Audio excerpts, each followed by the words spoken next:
Hey guys, we'll be talking about 8 at BT, which was launched just yesterday on a Saturday, sold about 50 something percent. Average from what we know is about 2,700 plus to 2,800. Quite incredible, I must say. Given that reserve residence previously was just launched, I think at first at the average of about 2,400 plus thereabouts. But anyway, let's just take a look at AWT itself, some of the attributes, and what I think about the performance. The concept you can see is pretty nice. After all, it's still quite a small development, but we'll dive into that in just a while. This is the location itself, which is just right beside previously the very hot The Link. If I'm not wrong, it was sold by 90 something percent on the launch day itself.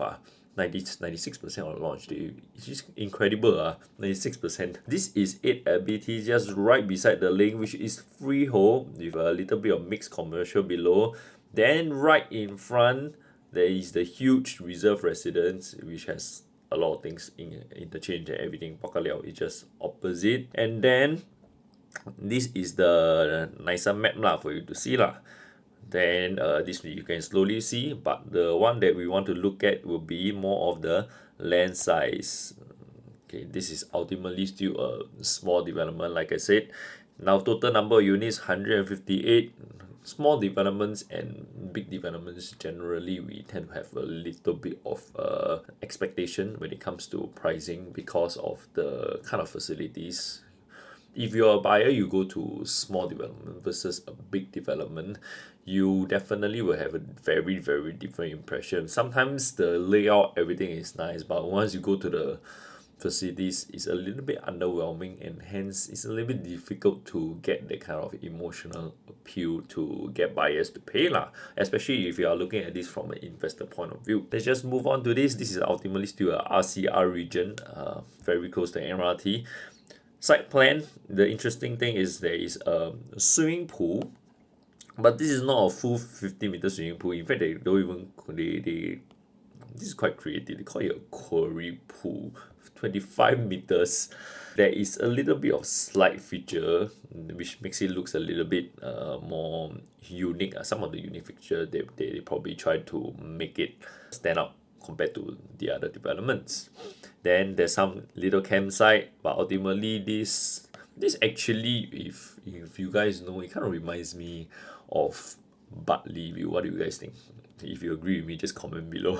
When it comes to schools, there's only one which is within 1 km, which is Pei Hwa Presbyterian Primary, obviously quite a popular school. As for the other two, is a little bit funny. I look at the map. I don't think it's within 1 km radius. That's why the developer didn't put it in their brochure. But if you look at this, Aga draw a circle over here. This is Bukit Timah Primary, and this is 8 at BT over here, just outside, if my drawing is not wrong. Methodist Girls' School, just also, if I draw this correctly, is also just outside, which is a little bit unfortunate for this particular location. But anyway, the one that is most important for those people who are actually looking at this probably will be Pei Hwa lah, hor. The layout, I would say, is quite nice when it comes to the living room. I personally prefer the landscape kind of layout because it feels much more appealing, and it feels bigger lah, rather than the typical portrait kind of layout. I prefer a landscape kind of layout, which quite some families I think will agree with me. But the thing that I find is a little bit sad is the second bedroom is pretty much tiny compared to even the master. Master looks rather decent size, but the second bedroom, there's not even a wardrobe provided, which is rather sad. And this is a 2-bed 1-bath layout. If you look at the 3-bedders, same thing, landscape layout. If there is a zip track approved at that point, nobody can commit at this point, but if let's say there's a zip track approved at that point, you can have a very big living space. Somehow there's a household shelter inside, but same again, third bedroom is huge. I think it's nice. Not say huge like a big old school kind of condo size, but in today's size, is considered big. Bedroom 2 seems still a little bit small without wardrobe as well. This feels actually more like a study to me. So this is something that I kind of observe from some of the layouts that we see at AWT. Then we look at this article by Edge Prop previously, which says that at the preview weekend, there were about 2,000 visitors coming in because the price was priced from 2,500 plus, which presumably was a little bit more attractive, but we kind of knew at that point that this is kind of like a starting from price. Maybe there were a few that were just below 2005, but most likely it's going to be above, which was kind of true because from what we see yesterday, it was about 2,700 plus, 2,800 plus. If we look at the price that they acquired this piece of land for Bukit Sembawang, they got it quite a premium higher than the second and the others, which is a premium of 15.7%. If you're talking about just a single percentage, low single digit percentage, it's not that bad. But if you're talking about 15%, is it overpriced for this piece of land? Especially this is a small piece of land, which means that this is going to be a small development in general. On the other hand, Jalan Bukit, three of them happen to be the same guy, which is Faiz. Eventually managed to get the deal at 1.028 billion as reported in the news, which I shall not recap on this. Second was Wing Tai, followed by All Green, which a little bit more of like a low baller in this particular tender. This was previously 989 PSL PPR. Later we will do a slight comparison. And before that, there was also the Link, which was bought, I think that back in 2017. And it was sold between 2150 to 2200. This is mind you, this is a freehold compared to 8BT. Right beside freehold, this is going to be a very, very strong competitor when it comes to future resale competition versus 8BT, because it's literally right beside, and one is freehold, one is 99. Unless the kind of finishing and everything else is not very well done, if not, this is definitely going to be a problem when it comes to exit plan for those who buy 8BT, especially at a price that is a little bit too high. This is the break-even, and then they were selling it previously at this price, okay, which means a profit margin of only about starting from less than 20%, I would say. Now, if we look at some figures for 8BT, the PSF that was bidded by Bukit Sembawang was 1343 PSF PPR. Then if you go into the break-even, it will be estimated at about 2,200 plus. It's not to say that they are super greedy, but I think the concern is that perhaps they could have gotten the land a little bit too expensive, which results in them having to sell at this price, which is 2007, 2008 average.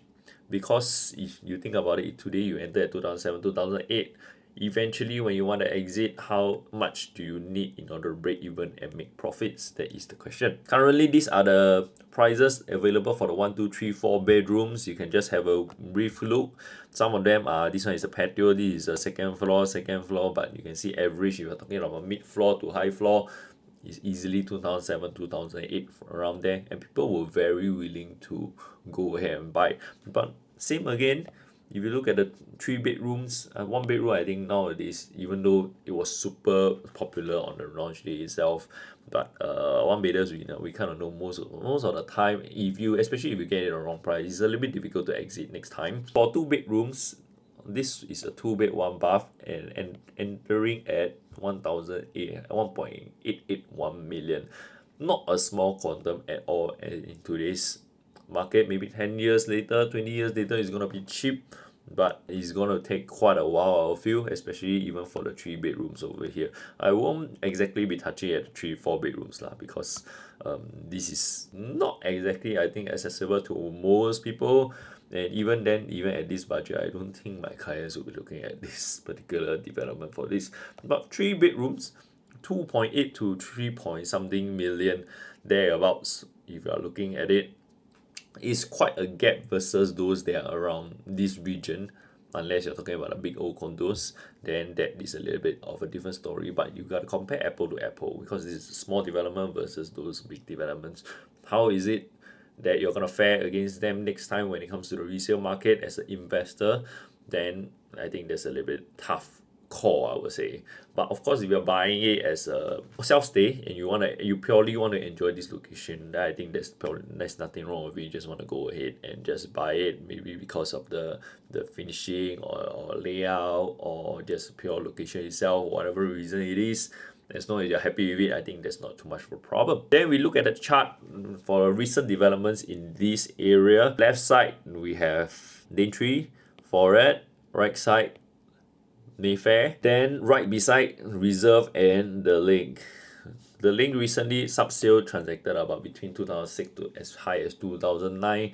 I wouldn't say astronomical percentage. It has definitely gone up quite a lot, but ultimately is still a freehold in this location is a little bit of a shortage of demand as compared to AWBT, which eventually if somebody gets in at 2007 2008, will they have to be forced to sell it at 3001 3002 for 9 year in this location RCR. I think that is going to be the question, and if they want to make the same amount of profits as this guy and to here, then they definitely had to be selling at probably about 3005 3600 PSF, which is a little bit unheard of in this location for now, but let's see. Reserve Residence is still hanging around this 2004 2005 range. Mayfair Modern is drifting around 2002 range. Foret, this one is an uncomputed quarter, so I would say it's still drifting about 2200 plus thereabouts. Previously they got in at sub 2000, that's why they can still exit at 2200 with quite a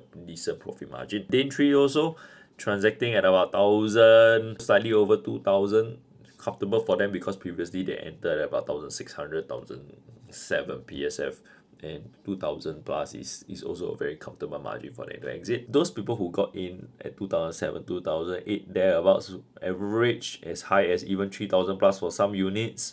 For AWBT then is going to be, of course, if you enter here, but then again, like I mentioned, small developments really have a little bit of issues next time if you want to exit because of the emotional factor of that place, the landscaping and all. Of course, there are definitely some people who will choose to have more exclusive living. They don't want something that is too big, too noisy for them, too much of a communal. They want it more like a peaceful kind of surrounding. Then I don't think this area lacks that kind of supply.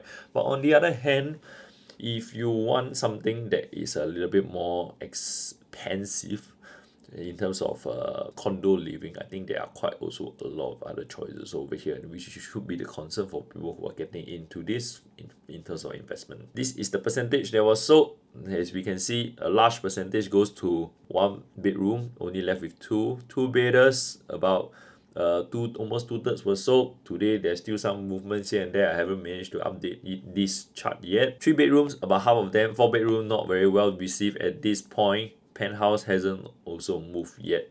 Generally, this development kind of just exceeded my expectation a little bit. I was expecting about 40 something percent sold, but this is about 52% on the actual day. Plus today maybe we are looking at 55%, which is still a little bit above my expectation. I would say generally well done. Congratulations for Bukit Sembawang.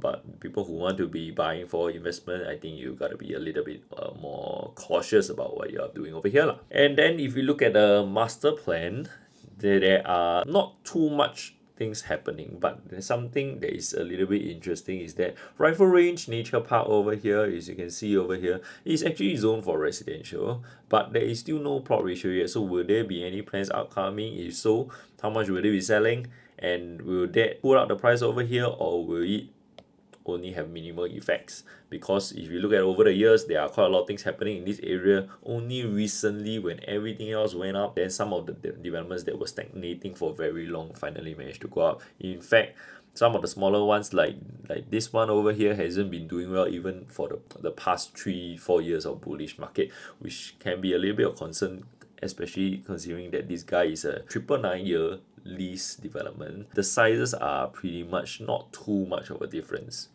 So that's the question over here. Then the other thing that I'll probably want to talk about will be the Federal Reserve. Previous video we were talking about this, but this was a little bit of a shocker because a lot of people we were thinking about 25 BPS cut. But what happened was actually a 50 BPS cut, which is half a percentage, which is quite crazy. There was quite a lot of buzz recently in the market. As you can see already, there is quite some pent-up demand.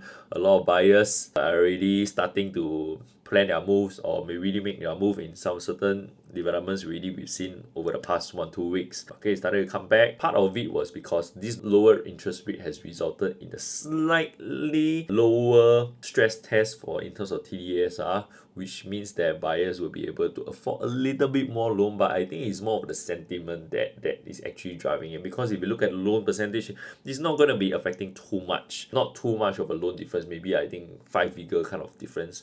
But when it comes to sentiment, I think it's definitely making a lot more impact. If we go back to AWT, with all these transactions, all these are transacted at this kind of price for this particular area AWT, basically beauty world lah. And also with this together, will it cause a spillover effect to other developments? Will it cause the market to move? So those people who are planning for their move, maybe a little bit lost on what to do, maybe you want to reach out to qualified professionals. If you need help, you don't really know who to contact, then definitely you can also still contact me as well.